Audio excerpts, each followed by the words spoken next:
इस वर्ष 14 जनवरी 2025 को मकर संक्रांति का पर्व मनाया जाएगा।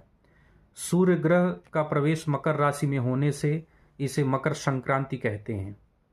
इस मकर संक्रांति के दिन भौम पुष्य योग का बहुत बड़ा शुभ मुहूर्त बन रहा है, यानी मंगलवार और पुष्य नक्षत्र इन दोनों की युति से भौम पुष्य योग बनता है।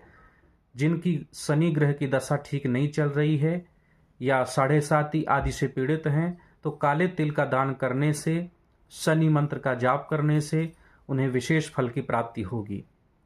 मकर संक्रांति से सूर्य उत्तरायण हो जाते हैं। सूर्य के उत्तरायण होने से देवताओं का दिन प्रारंभ हो जाता है और दैत्यों की रात्रि प्रारंभ हो जाती है। खर मास के समाप्त होने के साथ ही शुभ कार्य, मांगलिक कार्य, विवाह आदि प्रारंभ हो जाते हैं।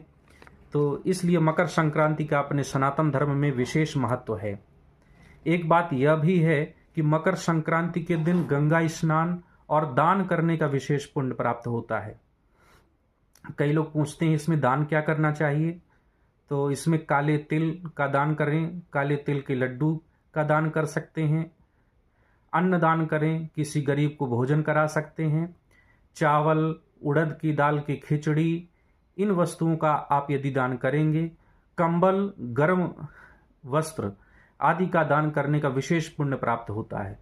और कई बार तो मैंने ये भी देखा है कि संत लोग कहते हैं कि यदि पूरे वर्ष में आप ज़्यादा दान नहीं कर सकते, कोई बात नहीं, आप यदि मकर संक्रांति के दिन दान करते हैं तो उसकी विशेष कृपा प्राप्त होती है, विशेष पुण्य उसका प्राप्त होता है। लेकिन ये चाहे स्नान की बात हो या दान की बात हो, इसके लिए पुण्य काल विशेष होता है।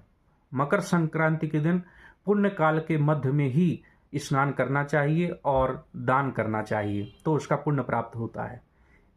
और पुण्य काल कब है तो आप लोग नोट कर लीजिए, सुबह 9:30 बजे से लेकर के शाम को 5:37 तक पुण्य काल का समय है। इसी समय में आप दान करें।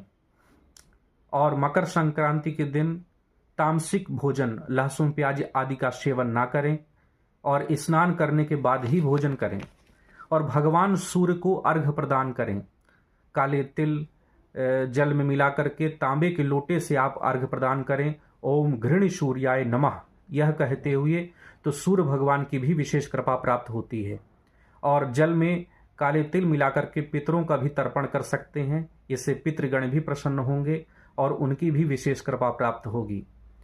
इसलिए आप सभी से निवेदन है कि यदि आप गंगा स्नान कर सकते हैं तो कर लीजिए, अन्यथा